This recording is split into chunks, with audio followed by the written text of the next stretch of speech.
तो फ्रेंड्स, बहुत बहुत स्वागत है आपका हमारे चैनल पर। फ्रेंड्स, जैसे कि जान रहे हैं कि हमारा एमए इंग्लिश लिटरेचर का कोर्स चल रहा है, सेमेस्टर फर्स्ट सब्जेक्ट प्रोस। तो ये जान रहे हैं कि हम ये जो सब्जेक्ट चल रहा है हमारा द रिपब्लिक प्लाटो बुक का है। तो इसका इसके पहले के जितने भी डिटेल्स है तो हमने छोटे छोटे डिटेल्स बना के इसके पहले के मैंने वीडियो बना दिए हैं। एंड इसके जो क्वेश्चन आंसर हैं तो इसके पहले की वीडियो में मैंने 3 क्वेश्चन आंसर बनाए हुए थे। इसके बाद की जो ये वीडियो जो मैं बना रही हूँ तो ये भी आपके क्वेश्चन आंसर जो आपके एग्जामिनेशन से रिलेटेड है एंड वेरी नॉलेजमेंट है। तो ये क्वेश्चन आंसर हम चलते हैं पढ़ते हैं, आपको पढ़ के भी खुद भी समझ में आएगा कि ये क्वेश्चन आंसर कितने इंपॉर्टेंस हैं।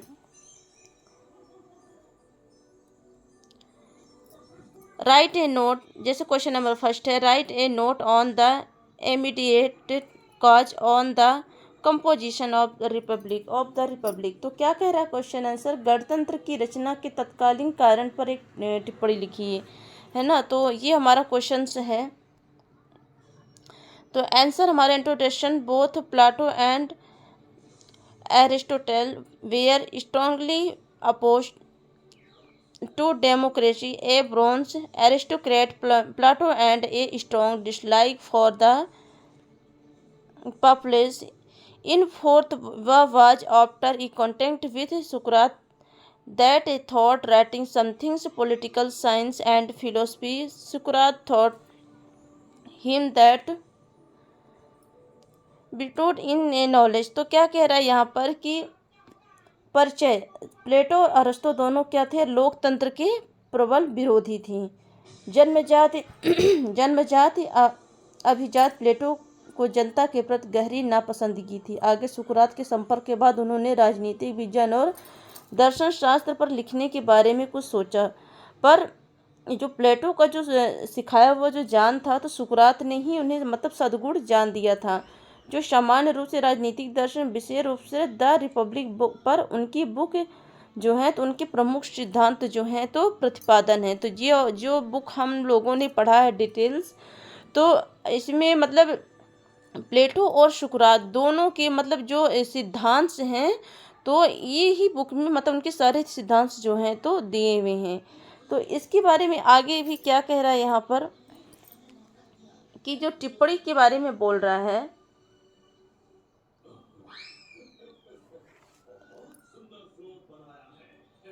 कि जैसे जो सुकरात थे तो महान प्रतिभा के शिक्षक थे। प्लेटो ने उनके बीच अच्छे जीवन का विचार करना चाहा, जो लोग ऐसे थे कि जो बेकार बुरे कामों में अपना जीवन और ऊर्जा बर्बाद कर रहे थे, है ना।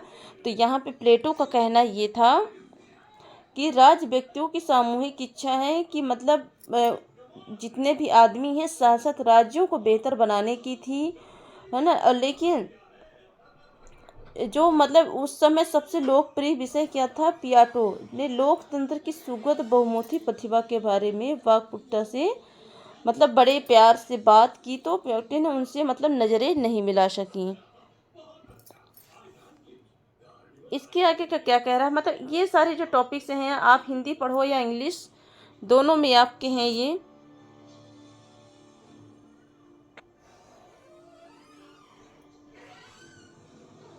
ये कि मैंने इसको शॉर्ट में बनाया हुआ है। तो जब प्लेटो ने लोकतंत्र से सुगत बहुमुखी प्रतिभा के बारे में बात की थी, किससे बात की थी, वाकपटुता से, मतलब वाकपटुता से बात की, तो प्लेटो से मतलब उनसे मतलब जो है तो नज़रें नहीं मिला सके थे। तो ये तो मतलब टिप्पणी थी हमारी, किसकी थी, गणतंत्र की हमारी ये टिप्पणी थी।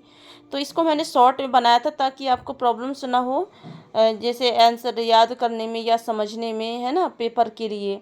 तो इसके आगे में भी अगर आप चाहेंगे कि इसके आगे और भी ज़्यादा मैं बताऊं तो इसके बारे में तो कमेंट बॉक्स में ज़रूर बताइएगा, मैं इसके बारे में ज़रूर बनाऊंगी। और ये हमारी मतलब मैंने हिंदी से ट्रांसलेशन किया। अब हम चलते हैं क्वेश्चन नंबर सेकंड की ओर।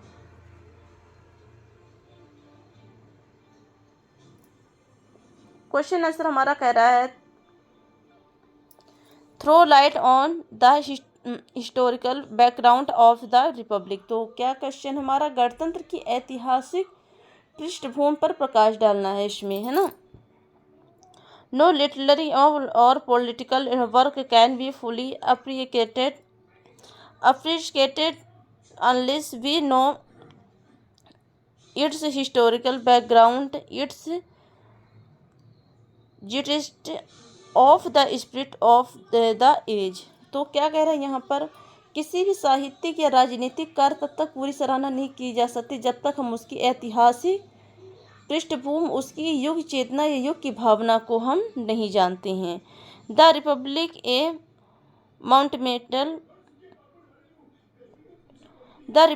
माउंटमेंटल work a ascent Greece my understood. जैसे कि मैंने बताया कि मतलब उसकी मतलब जो उसकी पृष्ठभूमि, युग चेतना, युग भावना को हम नहीं जानते। तो ये सारा ट्रांसलेशन यहाँ का है।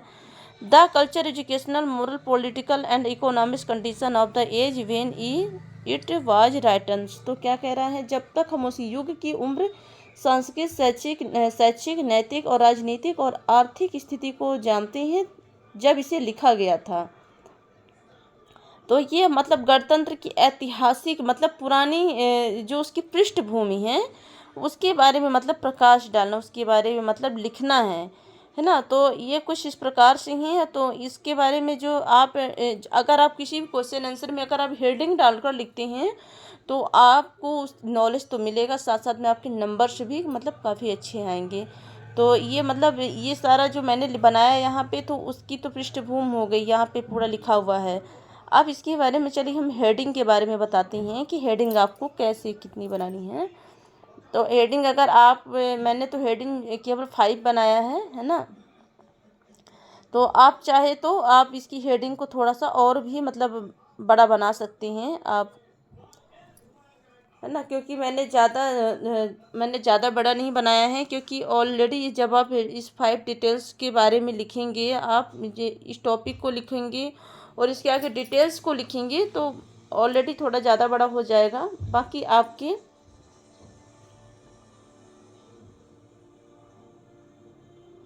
जैसे ये हो गया हमारा, ये होल्डिंग है, ये हेडिंग है, सॉरी ये जो हेडिंग है, तो क्या क्या है, जैसे ऐतिहासिक पृष्ठभूमि में है, क्या क्या है, युद्ध और राजनीति है, प्लेटो के जन्म का समय है, समसामयिक दृष्टि और मौजूदा प्रकार की सरकार व्यक्तित्व की शक्ति है, स्थिति का बिगड़ना है, और उसका हमने कुछ क्या कर दिया है लास्ट का कैलकुलेशन, मतलब उसका हमने निष्कर्ष निकाल दिया।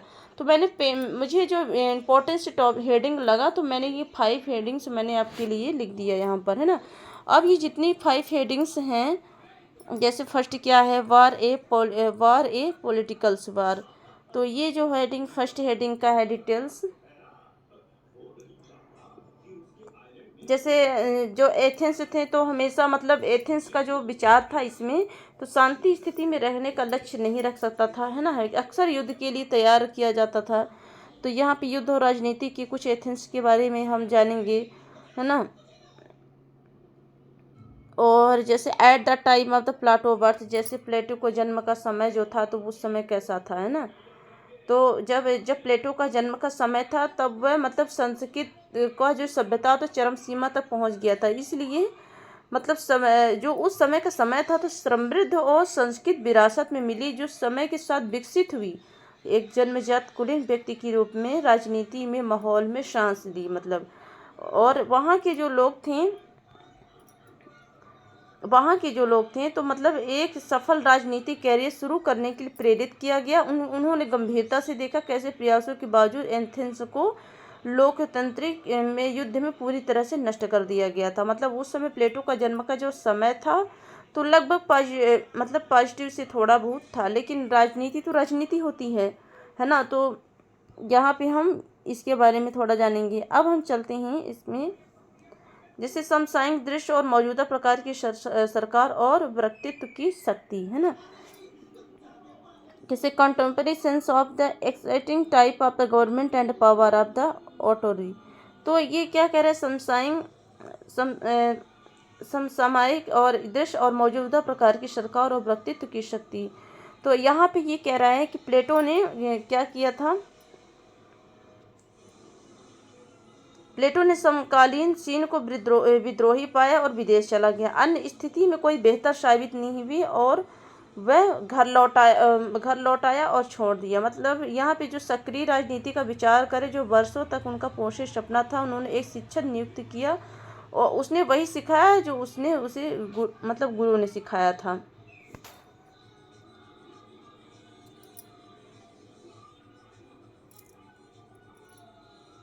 जैसे पीढ़ी दर पीढ़ी जो नॉलेज था तो प्रसारित होता गया, राजनीति में पड़ा रहा, लेकिन राजनीति पर आधारित थी। न्याय और जलवायु परिवर्तन के लिए किस संपर्क थे? एथेंस एक महान जो शहर था। तो ये मतलब हो गया ये हो गया आपका समसामयिक दृश्य, मौजूदा प्रकार की सरकार और व्यक्तित्व की शक्ति। इस प्रकार की हेडिंग इसलिए बन रही है क्योंकि हमारा क्वेश्चन ही ऐसा कुछ कह रहा है। क्वेश्चन हमारा जैसे क्या कह रहा है कि मतलब हिस्टोरी मतलब ऐतिहासिक मतलब गणतंत्र पर मतलब गणतंत्र की ऐतिहासिक पृष्ठभूमि पर प्रकाश डालिए। तो ये मतलब हमारा क्वेश्चन ही कुछ तरह का कह रहा है, इसलिए हमारी हेडिंग भी इस तरह की है ना। तो अब जैसे मैंने अब हमारा जो ये हो गया अफरोजिंग ऑफ ए सिचुएशन, मतलब स्थिति का बिगड़ना, है ना। तो अब हम इसके हेडिंग की डिटेल्स को अगर मैं पढ़ूं तो जब एथेंस ने युद्ध किया और लूलुहान हो गया, तो एथेंस मात्र समृद्धि और भूमि की संस्कृत कविता दर्शन का गढ़ अभाव और गरीबी में तब्दील हो गया। स्थिति और बदतर हो गई। प्लेग का जो भयानक रोग था तो उससे मतलब पूरे राज्य में फैल गया। अकाल भूमि को निगल रहा था। एथेंस पर पड़ोसी देश पर आक्रमण किया गया। एथेनाइट लोगों के पास सहारा लेने के लिए शायद कोई संसाधन नहीं था। एथेंस जो था तो कमज़ोर और गरीब होता जा रहा था। तो ये हमारी स्थिति और सिचुएशन का हो गया। कैलकुलेशन हमारा क्या कहता है कि मनुष्य सत्ता के लिए ललायित था और लालच में महत्वाकांक्षा का पर्याप्त था। नेतागण बेहद चतुर थे, जनता को बड़े बड़े शब्दों, नारों, घटिया बातों से गुमराह करते थे। उन्होंने विशिष्ट नामों का प्रयोग किया जो तार्किक प्रतीत होते थे लेकिन वास्तव में भ्रामक थे, है ना। तो निष्कर्ष, अगर ये पूरे टॉपिक का अगर निष्कर्ष निकाला जाए तो कुछ इस प्रकार से था।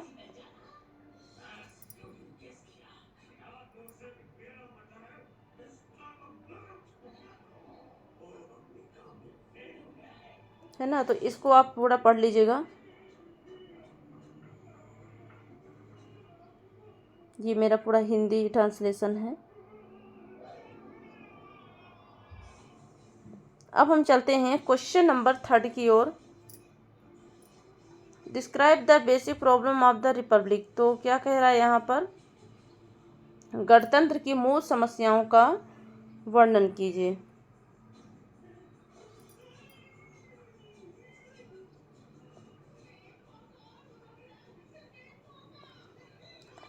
Answer, difference problem into consideration in deals with the theology, education, ethics, philology, pedagogy and political art and literature। तो क्या कह रहा है यहाँ पर, गणतंत्र जो है तो ज्ञान का भंडार है, अलग अलग तरीके से ज्ञान का भंडार है, विभिन्न जांचों पर विचार है। यह धर्मशास्त्र, शिक्षा, नीतिशास्त्र, मनोविज्ञान से संबंधित है ना। तो जैसे कह रहा, शिक्षा, राजनीति, कला और साहित्य में यदि हमें आधुनिकता और सामाजिक स्वाद, साम्यवाद और समाजवाद, नारीवाद और जन्म नियंत्रण और नैतिकता, अभिजात वर्ग जैसी जो समस्याएं, प्रकृति को मुक्तिवादी शिक्षा की ओर लौटने की रूसी समस्याएं मिलेंगी। मतलब ये गणतंत्र जो है तो मतलब कह रहा है कि इतना मतलब इसमें ज्ञान भरा हुआ है, सही तरह से मतलब ज्ञान जो भरा हुआ है जो हमारी सारी समस्याओं को सुलझाने के लिए मतलब ये पर्याप्त है। तो ये क्वेश्चन हमारा कुछ इस प्रकार से कह रहा है। इसके डिटेल्स तो नहीं है क्योंकि यहाँ पे जो क्वेश्चन है तो क्या कह रहा है कि गणतंत्र की मूल समस्याओं का वर्णन करें। तो इसमें हमें जो है तो वर्णन करना है ना। तो इसमें हमें कोई भी हेडिंग वगैरह नहीं लिखनी है, हमें बस इसे अच्छे से पढ़ लेना है ना। और जिसके कारण मैंने ज़्यादा बड़ा भी नहीं बनाया है इसे, ये छोटा ही है ना। पेपर में कुछ तो लिखना पड़ेगा ना, तो हमें ताकि नॉलेज मिले और हमारे नंबर्स भी अच्छे आएँ, है ना। तो ये पूरा इसका जो हिंदी ट्रांसलेशंस है और इस वीडियो को देखकर ज़रूर बताएं आपको ये वीडियो हमारी कैसी लगी। कमेंट बॉक्स में ज़रूर बताएं। लाइक एंड सब्सक्राइब ज़रूर करें,